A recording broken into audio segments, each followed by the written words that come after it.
ബഹുമാന്യരായ ഗുരുനാഥന്മാരെ, വിദ്യാർത്ഥിനികളെ, പ്രിയ സുഹൃത്തുക്കളെ, നിങ്ങൾക്ക് എൻ്റെ സ്നേഹാഭിവാദ്യങ്ങൾ. ഞാൻ ഇന്ന് നിങ്ങളുടെ മുൻപിൽ എഴുന്നേറ്റ് നിൽക്കുന്നത് കേവലം ഒരു പ്രഭാഷണം നടത്താനായി മാത്രമല്ല, ഒരു തലമുറയോടുള്ള ഉണർത്തുപാട്ടിനാണ്. ഗുപ്തമായി വളരുന്ന ഒരു മഹാദുരന്തത്തെ വെളിച്ചത്തിൽ കൊണ്ടുവരാനാണ്. നമ്മുടെ ഭാസുരമായ ഭാവിക്ക് വേണ്ടിയുള്ള ശക്തമായ താക്കീത് നൽകാനാണ്. ഇന്ന് നമ്മുടെ സമൂഹം നേരിടുന്ന ഏറ്റവും സുപ്രധാനമായ പ്രശ്നങ്ങളിൽ പെട്ടതാണ് സ്ക്രീൻ അടിമത്വവും ലഹരി ഉപയോഗവും. അതുവഴി സർവസ്വവും നഷ്ടപ്പെട്ട് ശിഥിലമായി തകർത്തെറിയപ്പെടുന്ന അനേകം കുടുംബങ്ങൾ. ഇത് ഒരു ദിവസം കൊണ്ട് മാത്രം സംഭവിച്ച കൊടും ഹത്യയല്ല, മറിച്ച് നാം അറിയാതെ നമ്മളിലേക്ക് കടന്നു വന്ന ഒരു മഹാദുരന്തമാണ്.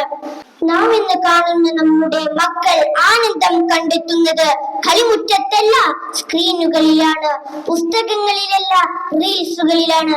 അവർ ജീവിക്കുന്നത് യഥാർത്ഥ ലോകത്തിലെ അല്ല, ഒരു വെർച്വൽ ലോകത്തിലാണ്. ഇത് ഒരു പ്രവണതയായി മാത്രം കാണാൻ കഴിയില്ല, മറിച്ച് ഒരു തലമുറ മാറ്റത്തിന്റെ ഗൗരവമായ അപകടഘട്ടമാണ്. ഞാൻ ചോദിക്കട്ടെ, നമ്മുടെ മക്കളുടെ ശ്രദ്ധ എവിടെ പോകുന്നു? അവരുടെ സ്വപ്നങ്ങളും മോഹങ്ങളും ആഗ്രഹങ്ങളും ആരാണ് നിയന്ത്രിക്കുന്നതും കൂച്ചുവിലങ്ങിടുന്നതും? അവരുടെ ഭാവി ആരുടെ കൈകളിലാണ്? നാം നിശബ്ദരായി ഇരിക്കാൻ പറ്റില്ല. ശക്തമായി സംസാരിക്കേണ്ടുന്ന, സംവദിക്കേണ്ടുന്ന സന്ദർഭമാണ്. ഒരു നവലോക ക്രമത്തിനായി പരിവർത്തനത്തിന്റെ പടപ്പാട്ട് പാടേണ്ടുന്ന സമയം അതിക്രമിച്ചിരിക്കുന്നു. എന്റെ പ്രിയപ്പെട്ടവരെ, ഞാൻ പറയുന്നത് പ്രശ്നങ്ങളും പ്രയാസങ്ങളും പരിഭവങ്ങളും മാത്രമല്ല, ശക്തവും വ്യക്തവുമായ ഒരു പരിഹാരത്തിന്റെ പ്രാരംഭവുമാണ്. നമുക്ക് മാറ്റമുണ്ടായേ പറ്റൂ. നമ്മുടെ മക്കളെ, നമ്മുടെ തലമുറയെ ലഹരിയുടെയും സോഷ്യൽ മീഡിയ അടിമത്വത്തിന്റെയും നീരാളിക്കരങ്ങളിലേക്ക് എറിഞ്ഞുകൊടുക്കാൻ നാം തയ്യാറല്ല. ശക്തമായ ബോധവൽക്കരണവും ഉണർത്തുപാട്ടും ഉണ്ടാവട്ടെ.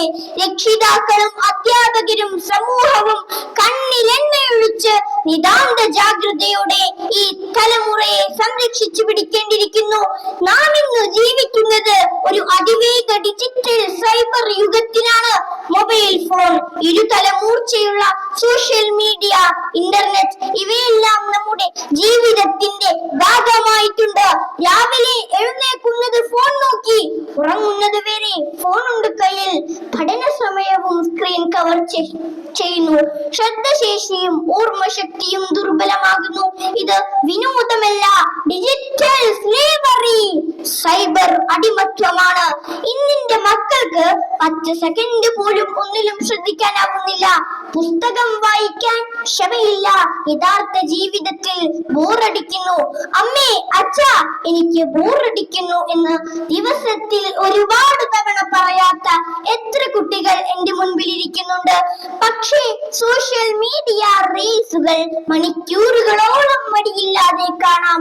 വീഡിയോ ഗെയിമുകൾ രാവ് പുലരുവോളം കളിക്കാം. എന്റെ പ്രിയപ്പെട്ടവരെ, നാം ഇതിൽ നിന്നെല്ലാം മാറി ശക്തവും വ്യക്തവുമായ ഒരു നല്ല ജീവിത ശൈലി തിരഞ്ഞെടുക്കേണ്ടിയിരിക്കുന്നു. അതുപോലെ തന്നെ നമ്മുടെ സമൂഹത്തെ കാർന്നു തിന്ന് നശിപ്പിക്കുന്ന മറ്റൊരു കുടുംബീകരനാണ് ലഹരി ഉപയോഗം. ആൺ പെൺ വ്യത്യാസമില്ലാതെ നമ്മുടെ കൗമാരങ്ങളും യൗവനവും ലഹരിയുടെ നീരാളിപ്പിടുത്തത്തിൽ അമർന്നിരിക്കുന്നു.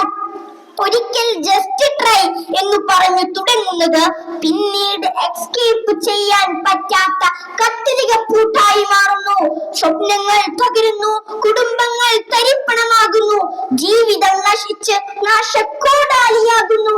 ഈ എല്ലാ പൊല്ലാപ്പുകൾക്കും നൂലാമാലകൾക്കും പുറമെ ലഹരിയുടെയും സോഷ്യൽ മീഡിയ അടിമത്വത്തിന്റെയും മൊത്ത വിതരണക്കാരായി പാഷാണത്തിൽ കൃമി എന്ന് പറഞ്ഞതുപോലെ പൈപ്പർ ഓഫ് ഹാമലിൻ എന്ന ജർമ്മൻ പുരാണ കഥയിലെ വില്ലനെ തോൽപ്പിക്കുമാറ് തൊപ്പിയെന്നും കുപ്പിയെന്നും സ്വയം നാമകരണം ചെയ്ത് ആഭാസങ്ങളുടെയും വൾഗാരിറ്റിയുടെയും പരമകാഷ്ഠയിൽ സോഷ്യൽ മീഡിയ വാർ റൂമുകളിൽ തുണിയെരിഞ്ഞാടി തെറിയഭിഷേകങ്ങളിലും നഗ്ന ടിവിയിലും ലഹരിയുടെ ഭീകരമായ മായാ ലോകത്തിലേക്ക് ലൈവുകളായും റീലുകളായും വർത്തമാനകാല കേരളത്തിന്റെ കൗമാരത്തെയും യൗവനത്തെപ്പോലും തകർത്തെറിഞ്ഞ് കുപ്പത്തൊട്ടിയിലേക്ക് വലിച്ചെറിയും മുൻപ് അത്തരം നരാധമന്മാർക്ക് കൂച്ചുവിലങ്ങിടാൻ മുൻപിട്ടിറങ്ങിയ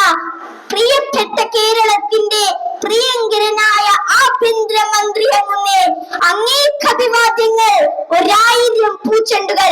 എന്റെ പ്രിയപ്പെട്ടവരെ, നാം ഇന്ന് ഉറച്ച തീരുമാനമെടുക്കണം.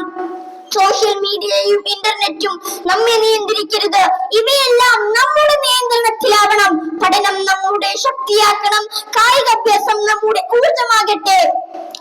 ശക്തമായ അറിവിനായുള്ള ആലോചനകളും ചിന്തകളും നമ്മുടെ ആയുധങ്ങളാവട്ടെ. നമുക്ക് ഉറച്ച ശബ്ദത്തിൽ പ്രഖ്യാപിക്കാം, നാം സ്ക്രീനിന്റെ അടിമകളാവില്ല, നാം ലഹരിയുടെ ഇരകളാവില്ല, നാം സ്വപ്നങ്ങളുടെ യോദ്ധാക്കളാണ്. നമ്മുടെ തലമുറ നഷ്ടപ്പെട്ടു പോവില്ല. നാം ഉയർന്നു നിൽക്കും. നാം ഈ നവലോക ക്രമം മാറ്റിയെഴുതും. എല്ലാവർക്കും നന്ദി, നമസ്കാരം, ജയ് ഹിന്ദ്.